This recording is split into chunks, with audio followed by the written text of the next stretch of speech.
नमस्कार, मी विशाल परदेशी. या बुलेटिनमध्ये आपल्या सगळ्यांचं स्वागत. महत्त्वाच्या बातमीने आपण सुरुवात करूयात. आर्यन खानसह इतर 7 आरोपींना 14 दिवसांची न्यायालयीन कोठडी सुनावण्यात आली आहे. आज आर्यनच्या जामिनावर कोर्टात सुनावणी सुरू झाली आणि या दरम्यान आर्यन खानसह इतर आरोपींना आर्थर रोड जेलमध्ये नेण्यात आलं. सुनावणी दरम्यान एजीएस अनिल सिंग आणि आर्यनचे वकील सतीश माने शिंदे यांच्यात जोरदार युक्तिवाद सुरू आहे. आर्यनकडे अंमली पदार्थ सापडलेच नाहीत असा पुनरुच्चार आर्यनचे वकील माने शिंदे यांनी केला आहे. तर जामिनाबाबत एनसीबीने आतापर्यंत एकही प्रश्न उपस्थित केला नाही असंही माने शिंदेंनी म्हटलं.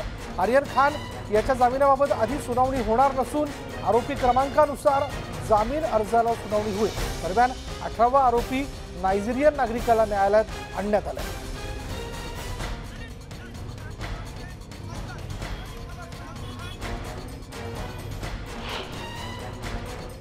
चालू झालं ते बेल आर्ग्युमेंटवरती. बेल आर्ग्युमेंटचा रिप्लाय त्यांनी आणला होता. आमची जे बेल ॲप्लिकेशन्स होते त्याच्यावरती प्रॉसिक्युशनने एएसजी साहेबांनी त्यांचा रिप्लाय आणला होता आणि आर्ग्युमेंट चालू झाली मेंटेनेबिलिटीच्या इश्यूवरती की हे कोर्टाकडे ही पॉवर आहे का हे बेल ॲप्लिकेशन ऐकायची, आणि जर ती पॉवर असेल तर ती कशी आहे हे आम्ही सांगत होतो. आणि प्रॉसिक्युशनचा ॲज ऑफकोर्स त्यांचा रोल होता की ही पॉवर कशी नाही आहे या मेहरबान कोर्टाकडे. तर त्याच्यावरती आता आर्ग्युमेंट झाली आहे अक्यूज नंबर 1 साठी. त्याच्यानंतर अक्यूज नंबर 2 साठी आणि 3 साठी आता लंचच्या नंतर आर्ग्युमेंट होईल. आमच्याकडनं मेंटेनेबिलिटीवरती बऱ्याचशा जजमेंट्स आहेत, तशाच बऱ्याचशा जजमेंट्स यांच्याकडनं पण आहेत, प्रॉसिक्युशन साईडकडनं पण आहेत. तर त्या दोघांवरती कोर्ट त्यांचा निर्णय देईल. पण आमच्याकडे ज्या जजमेंट्स आहेत त्या आम्ही सगळ्या साईट करणार आहोत आता. जसं माने शिंदे साहेबांनी एक honourable division bench of Bombay हायकोर्टची जजमेंट साईट केली आहे, तशीच आम्ही पण 2 जजमेंट साईट करू आणि आमचा मुद्दा मांडू कोर्टात. आर्यन खान यांच्या जामिनासाठी काय नक्की युक्तिवाद तुमच्याकडून केला जातो कोर्टामध्ये? युक्तिवाद हाच आहे जो आम्ही आजपर्यंत करत आलेलो आहे की ऑफेन्सेस जे आहेत ते बेलेबल ऑफेन्सेस आहेत आणि ह्या कोर्टाकडे भरपूर पॉवर्स आहेत ते ॲप्लिकेशन ऐकायची आणि डिसाईड करायची. आणि कारण ते ॲप्लिकेशन जे आहे ते बेलेबल आहे त्यामुळे त्यांना बेल देण्यात यावी, हाच आमचा बेस आहे युक्तिवाद करण्याचा. आता टप्प्याटप्प्यानं सगळ्याच आरोपींवरती जी बेल प्रोसेस आहे ती होणार आहे. आता कुठवर आले आहे सगळा युक्तिवाद? आत्ता सगळा युक्तिवाद अक्यूज नंबर 1 साठीचा सगळा युक्तिवाद झालेला आहे from prosecution as well as from the defence. आता अक्यूज नंबर 2 आणि 3 साठी प्रॉसिक्युशन आणि डिफेन्स दोघांचाही राहिलेला आहे. आत्ता कोर्ट फक्त लंचसाठी उठलेला आहे. त्याच्यानंतर ते परत कोर्ट जेव्हा येतील मेहरबान जज साहेब त्याच्यानंतर अक्यूज 2 आणि 3 साठी आर्ग्युमेंट होतील. खरं तर वेगवेगळ्या जजमेंटचा दाखला देण्यात आला होता, वेगवेगळ्या सेक्शनचा एनडीपीए ऍक्टचा सुद्धा दाखला इकडे देण्यात आला होता, त्याविषयी जरा वेगवेगळ्या जजमेंट्स म्हणजे मी जसं सांगितलं तसं बॉम्बे हायकोर्ट आणि सुप्रीम कोर्टाने ह्या इश्यूवरती बऱ्याचशा जजमेंट्स दिलेल्या आहेत, बरेचसे रुलिंग्स दिलेल्या आहेत, ज्याच्या मताने की आमचा जो काही फेवरमध्ये जजमेंट्स आहेत त्या आम्ही दाखल करतोय की जसं काही हे ह्या कोर्टाकडे just because it is sessions triable आहे तो ऑफेन्स म्हणून ह्या कोर्टाची पॉवर नाही आहे असं नाही आहे. ह्या कोर्टाकडे तरीसुद्धा पॉवर आहे त्यांना बेल ऐकायची आणि त्या हिशोबाने त्या जजमेंट्स देत आहेत. आणि बाकीचं जे काही त्यांचे सेक्शन्स जे काही लावलेत ते बेलेबल ऑफेन्सेस त्यासाठी सुद्धा बऱ्याचशा जजमेंट्स आहेत ऑनरेबल हायकोर्टाच्या ॲज वेल सुप्रीम कोर्टाच्या की ते बेलेबल ऑफेन्स आहे म्हणून त्यांना बेल देण्यात यावी. आणि याच विषयी अधिक तपशील आपण जाणून घेऊयात. आमचे मुंबईचे प्रतिनिधी अजित मांढरे आणि त्याचबरोबर तुषार रुपणवार दोघंही आपल्यासोबत आहेत. सुरुवातीला मी अजितकडे जातोय. अजित, काय म्हणजे निश्चित काय म्हणायचं आता, बेल की जेल? म्हणजे आर्ग्युमेंट तर सुरू आहे, त्याबद्दल काय अपडेट कळत आहे? विशाल, युक्तिवाद जो आहे तो अजूनही सुरू आहे आणि ज्या पद्धतीनं माहिती मिळते त्यानुसार आता जे तिन्ही आरोपींची वकील आहेत, मग आर्यन खानचे वकील असतील, मुनमुन धमेचाचे वकील असतील, त्याचबरोबर अरबाजचे वकील असतील, तिघांचा युक्तिवाद संपलेला आहे आणि तिघांनी आपला जोरदार युक्तिवाद केलेला आहे. सुरुवातीला सतीश माने शिंदे आणि जे विशेष सरकारी वकील जे आहेत सिंग यांच्यामध्ये मोठा युक्तिवाद झाला. एक प्रकारे वादच झाला असं म्हटलं तरी वावग ठरणार नाही.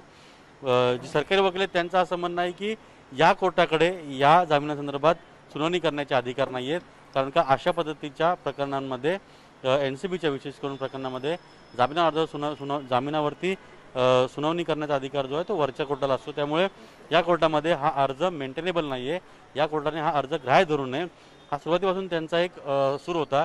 तर तोच घेऊन नंतर सतीश माने शिंदे त्याच पद्धतीनं इतर 2 जे आरोपींचे वकील आहेत यांनी अनेक प्रकरणांचे दाखले दिलेले आहेत की कशा पद्धतीने अशा विविध प्रकरणांमध्ये न्यायालयाने सुनावणी घेतलेली आहे आणि अर्जांवरती सुनावणी घेऊन जामीन दिलेला आहे. तर आता अनिल सिंग जे आहेत त्यांचा युक्तिवाद सुरू आहे. कारण का आरोपींच्या वकिलांचा युक्तिवाद झाल्यानंतर सरकारी वकिलांचा युक्तिवाद असतो आणि त्यानंतर न्यायालय जे आहे ते आपलं म्हणणं मांडत असतं. आता अनिल सिंग यांचा युक्तिवाद आहे. अनिल सिंग यांनी या तिन्ही वकिलांवरती पलटवार केलेला आहे.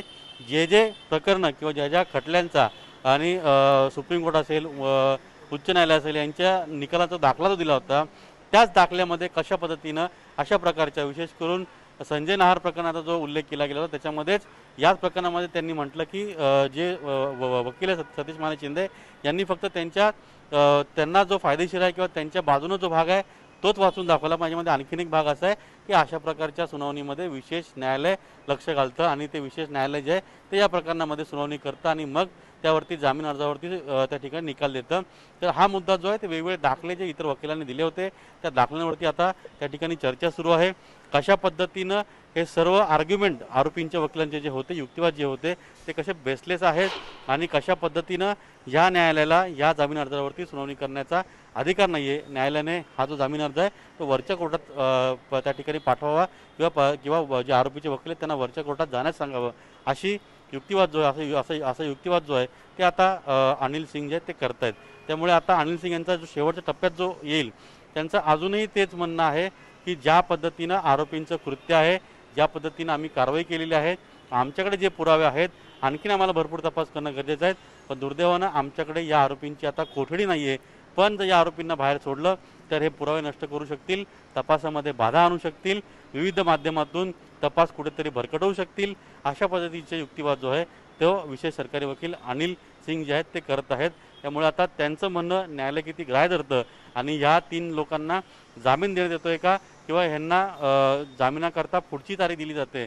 त्यामुळे जेल की बेल हा अजूनही प्रश्न कायम आहे विशाल. त्यामुळे आर्यन खान आणि इतर ते 3 लोक आहेत त्यांना आर्थरोड जेलमध्ये त्या ठिकाणी नेलेलं आहे. जर इथून युक्तिवाद संपला जर लवकर संपला तर ठीक, कारण 6च्या आत जेलमध्ये बेलचे पेपर पोहोचले पाहिजे असतात आणि पेपर जर पोहोचले तरच बेल होतो.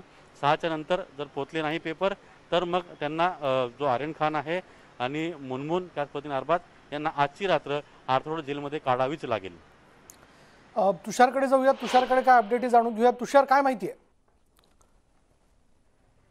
विशाल, आपण जर पाहिलं असेल तर आरोपी नंबर 1 आर्यन खान, आरोपी नंबर 2 मुनमुन धमेजा आणि आरोपी नंबर 3 अरबाज बर्शद या तीनही आरोपींच्या वकिलांकडून हा आपला युक्तिवाद पूर्ण झाल्याचं आपल्याला पाहायला मिळते.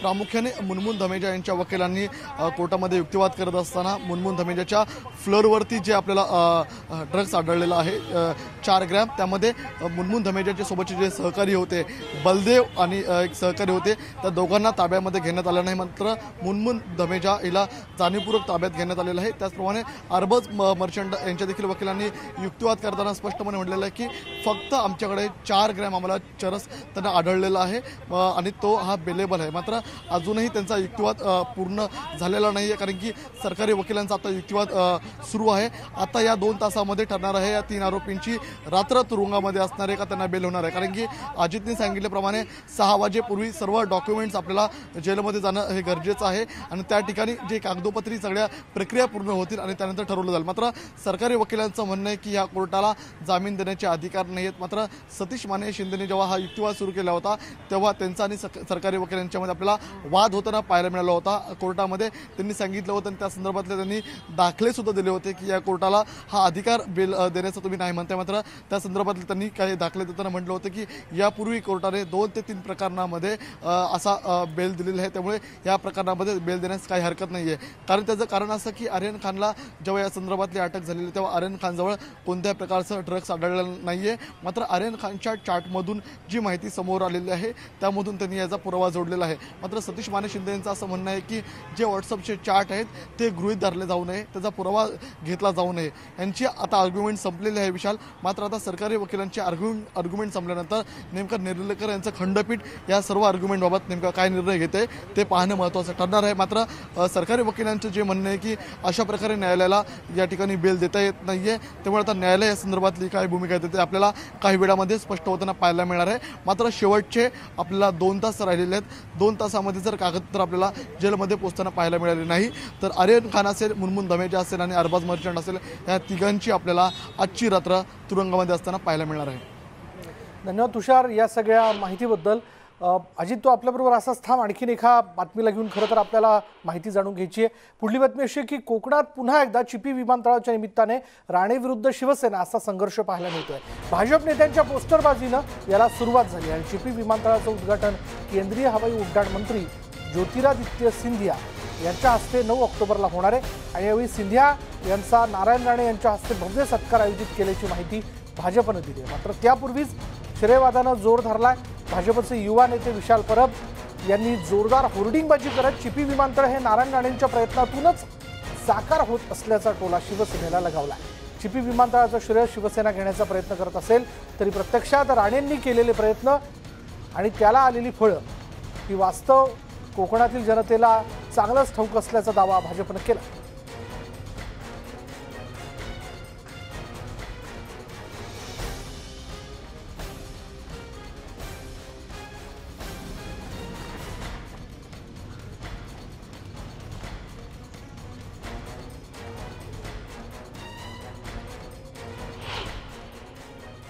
उद्या 1:30 वाजता या विमानतळाचं म्हणजे आजच्या वेळेला उद्या या विमानतळाचं उद्घाटन झालेलं असेल. विमानसेवा सुरू होण्याची जी सगळ्यांची इच्छा होती, सिंधुदुर्गवासियांची इच्छा होती, कोकणवासियांची इच्छा होती, ती विमानसेवा उद्यापासून सुरू होईल.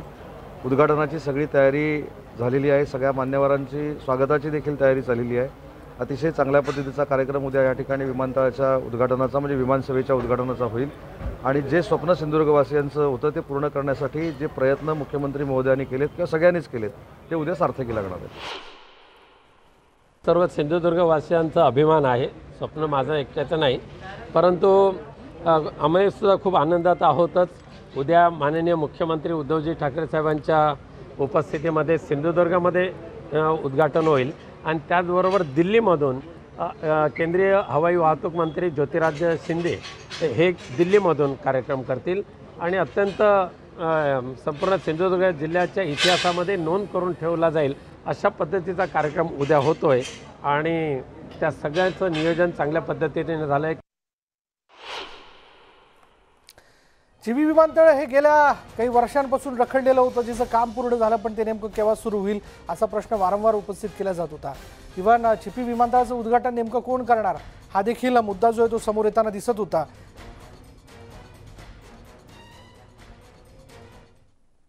आणि यानंतर थेट जाऊयात केंद्रीय मंत्री नारायण राणे बोलतात. भारतीय जनता पक्षाच्या या कार्यालयात घेत आहे आणि पहिल्यांदाच घेत असताना विषयी तेवढाच महत्त्वाचा आहे. महाराष्ट्रातील सिंधुदुर्ग जिल्ह्यातील चिपी विमानतळाचं उद्घाटन आहे. विमान वाहतूक उद्यापासून सुरू होणार आहे आणि त्या संदर्भात मी काही माहिती तुम्हाला देण्याचं ठरवलेलं आहे. मी 1990 साली प्रथम आमदार झालो, तो सिंधुदुर्ग जिल्ह्यातून मालवण कणकवली मतदारसंघातून. पण पहिल्यापासूनच सिंधुदुर्ग जिल्ह्यात संपूर्ण जिल्ह्यात विकासात्मक काम आपण केलं पाहिजे या दृष्टीने मी कार्यरत होतो. हा माझा सिंधुदुर्ग जन्म जिल्हा आहे आणि म्हणून मी तिथून आमदार झाल्यानंतर मला विशिष्ट आनंद झालेला होता. आणि हे करत असतानाच विकास सिंधुदुर्ग जिल्ह्याचा कसा करावा, आज सिंधुदुर्ग जिल्हा कसा आहे, नागरी सुविधा कोणकोणत्या आहेत, विकासाच्या गोष्टी कोणत्या झालेल्या नाहीत आणि काय झालेल्या आहेत याची माहिती संपूर्ण मी घेतली. त्या जिल्ह्यात त्या वेळेला फेब्रुवारी महिन्यानंतर प्यायला पाणी नसायचं. चाकरमाने फेब्रुवारी महिन्यानंतर जायला मागत नव्हती अशी परिस्थिती होती. रस्तेही असेच होते, काही गावात जायला रस्ते नव्हते, डांबरीकरणाचा पत्ता नव्हता, दयनीय अवस्था रस्त्यांची होती.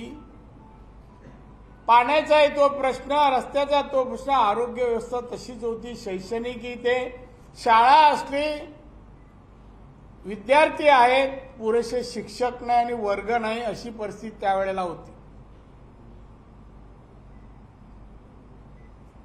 बेकारी मोठ्या प्रमाणात सिंधुदुर्ग जिल्ह्यात. भात सोडला तर दुसरं पीक नाही.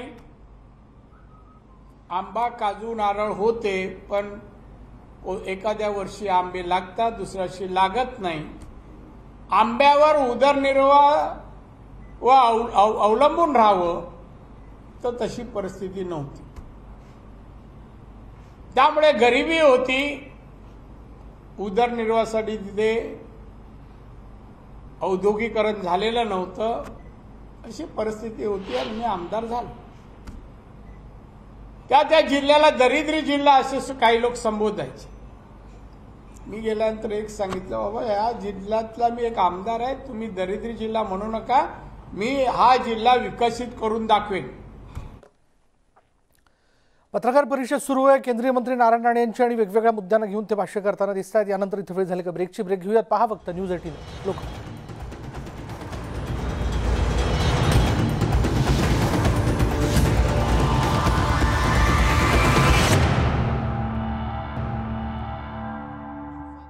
कमीत कमी 5 लाख रुपये, तेव्हाच सांगतोय, आता करन्सी तेव्हा फरक आहे.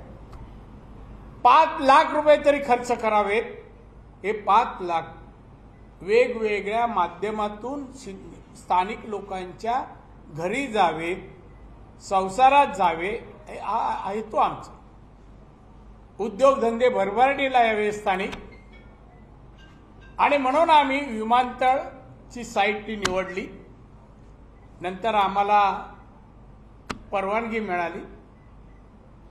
प्रफुल्ल पटेल, मला वर्ष माहिती नाही, मंत्री होते, एक नागरी विमान वाहतूक मंत्री होते.